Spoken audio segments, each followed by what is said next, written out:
Hi friends, మరో కొత్త అప్డేట్తో మీ ముందుకు వచ్చేసాము. ఇది మనం చెప్పుకోబోయేది సహారా రీఫండ్ పోర్టల్ అనేది మనకి ఓపెన్ అవ్వడం అయితే జరిగింది. చాలామంది చాలా రోజుల నుంచి వెయిట్ చేస్తున్నారు సహారా రీసబ్మిట్ చేయడానికి ఏ విధంగా చేయాలని. అది ఈ రోజైతే ఓపెన్ అవ్వడం జరిగింది. ఏ విధంగా చేయాలంటే మనం లాస్ట్ టైం ఇచ్చిన క్రైమ్ నెంబర్ ఉంటుంది కదా, ఆ నెంబర్ని క్యాప్షన్ క్లిక్ చేసి ఈ విధంగా లాగిన్ అవ్వచ్చు. వీడియోకి వెళ్ళే ముందు మన ఛానల్ ఎంతవరకు ఎవరైనా సబ్స్క్రైబ్ చేయకపోతే సబ్స్క్రైబ్ చేసుకోండి, లైక్ చేయండి. మరిన్ని వీడియోలు మీకు నోటిఫికేషన్ అప్పుడు రావడం అయితే జరుగుతుంది. ఓకే, ఈ విధంగా మనకి ఆధార్ కార్డుకి ఏ ఫోన్ నెంబర్ లింక్ అయిందో ఆ నెంబర్కి ఓటీపీ వస్తుంది. ఓటీపీ కొట్టగానే వ్యాలిడ్ అని కొడితే మనం నెక్స్ట్ ఒక ఆప్షన్లోకి వెళ్ళడం అయితే జరుగుతుంది. వెళ్ళిన తర్వాత మన సహారా పోర్టల్లో లాస్ట్ టైం మనం అప్లోడ్ చేసిన డీటెయిల్స్ డేటా అంతా ఇక్కడైతే మనకి క్లియర్గా చూపించడం అయితే జరుగుతుంది. దీనిలో లాస్ట్ టైం మనం ఎంత అమౌంట్ ఇక్కడ అప్లై చేసామో అనే విషయాన్ని కూడా మనకి చెప్పడం జరుగుతుంది. లాస్ట్ టైం మనం వచ్చిన ప్రతి క్లైమ్ నెంబరు అదేవిధంగా ప్రతి డేటా ఇలా చూపించడం జరుగుతుంది. చూపించిన తర్వాత మనం లాస్ట్ టైము ఎంత అమౌంట్ క్లైమ్ పెట్టుకున్నామో ఆ విషయాన్ని కూడా ఇక్కడ క్లియర్గా మీరు చూసుకోవచ్చు. అప్పుడు ఈ కిందకి ఇలా వస్తే అప్లోడ్ డాక్యుమెంట్స్ దగ్గర మీరు పాన్ కార్డ్ నెంబర్ ఇచ్చి అదేవిధంగా పాన్ కార్డు ఫోటోని అయితే అప్లోడ్ చేస్తూ ఉంటుంది. కానీ ఇవన్నీ చేసే ముందు ఫస్ట్ సబ్మిట్ చేశారు కదా ఫస్ట్ టైము, అప్పుడు క్లైమ్ నెంబర్ ఇచ్చి ఉంటారు.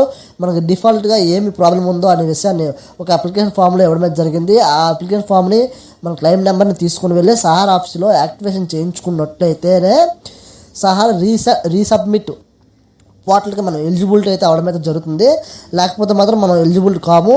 మళ్ళీ వాళ్ళకు కూడా క్లైమ్ 1 ఎర్రర్ అని చెప్పేసి ఒక ఎర్రర్ అయితే రావడం అయితే జరుగుతుంది. చూడండి, ఈ పర్సన్కి అయితే 3 lakhs వరకు అయితే అమౌంట్ మనం క్లైమింగ్ అయితే ఉంది.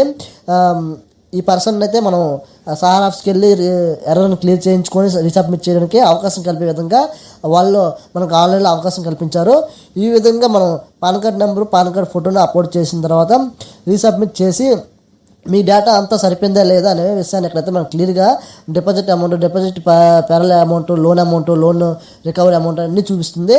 అలా చేసిన తర్వాత రీసబ్మిట్ మీద ఎస్ అని కొడితే మళ్ళీ మనకి ఒక క్లెయిమ్ ఫామ్ అయితే రావడం అయితే జరుగుతుంది.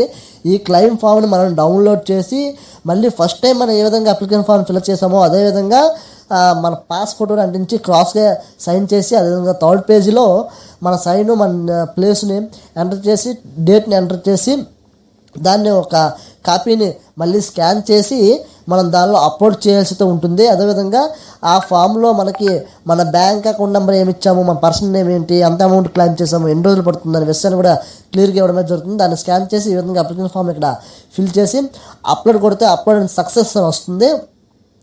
సక్సెస్ వచ్చినప్పుడు ఇక్కడ మనం అప్లోడ్ చేసిన కూడా మనం చెక్ చేసుకోవడానికి వ్యూలో చూడొచ్చు. చూసి ఈ విధంగా ఓకే చేసి అప్లోడ్ అని కొట్టి ఇక్కడ కన్ఫర్మ్ అడుగుతుంది. ఓకే కన్ఫర్మ్ అడితే మళ్ళీ ఒక సక్సెస్ అనే డేటా మనకి చూపించి క్లైమ్ నెంబర్ అయితే సేమ్ నెంబరే ఉంటుంది, ఏమీ మారదు. అదిగో అప్లికేషన్ రీసబ్మిట్ సక్సెస్ఫుల్ అని వచ్చింది. ఇక్కడ ఎగ్జిట్ని అడిగాడు. టోటల్గా మనం ఎంత అమౌంట్ రీసబ్మిట్ చేసామో అనే విషయాన్ని కూడా ఇందులో మనకు క్లియర్గా ఇవ్వడం అయితే జరిగింది. చూసుకొని మనం కావాలంటే ఈ రీసబ్మిట్ ఒక అప్లికేషన్ ఫామ్ని ప్రింట్అవుట్ తీసుకొని ఉంచుకోవాలి. మరలా ఈ వర్కింగ్ డే అనేది 45 days తర్వాత మళ్ళీ మనకైతే డేటా రివర్స్ మనకు ఆన్సర్ చేయాల్సి అయితే ఉంటుంది. సహారా వాళ్ళు ఈ పోర్టల్ని మెయింటైన్ చేస్తుంది సెంట్రల్ గవర్నమెంట్ వాళ్ళు, పూర్తిగా సెంట్రల్ గవర్నమెంట్ ఆధీనంలో జరుగుతుంది. మళ్ళీ మనకి ఒక 45 working days తర్వాత మనకి దీనికి సంబంధించిన ఇన్ఫర్మేషన్ని మన ఫోన్ నెంబర్కే మళ్ళీ వాళ్ళు మెసేజ్ రూపంలో తెలియజేయడమే జరుగుతుంది. చాలామంది అడుగుతున్నారు డెత్ అయిపోయి ఉన్న వాళ్ళు క్లెయిమ్ ఏ విధంగా చేసుకోవాలని. వాళ్ళు కూడా క్లెయిమ్ చేయొచ్చు, వాళ్ళు కూడా ఈ విధంగా సబ్మిట్ చేసుకోవచ్చు. కానీ వాళ్ళ డెత్ సర్టిఫికేట్స్ అయితే ఉండాలి. అదేవిధంగా డెత్కి సంబంధించిన పర్సన్ నామినీ ఎవరైతే ఉన్నారో ఆ నామినీ డేటా కూడా ఉండాలి. మనకి ఇక్కడ చూడండి 1 lakh 5 lakhs లోపు వారు ఎవరైతే మనకి ఉన్నారో వాళ్ళందరూ కూడా దీన్ని ఎలిజిబిలిటీ అయితే అవుతారు. ప్రజెంట్గా మనం చేయాల్సిందంతా కూడా ఫస్ట్ టైం అప్లై చేసి 45 days తర్వాత మనకు మెసేజ్ వచ్చిన తర్వాత దాని తర్వాత మళ్ళీ ఆఫీస్కి వెళ్ళి సబ్మిట్ చేసి దాని తర్వాత వచ్చే రీసబ్మిట్ పోర్టల్లో మనం సబ్మిట్ అయితే చేసుకోవాల్సి ఉంటుంది. మరిన్ని వీడియోల కోసం నా ఛానల్ సబ్స్క్రైబ్ చేసుకోండి.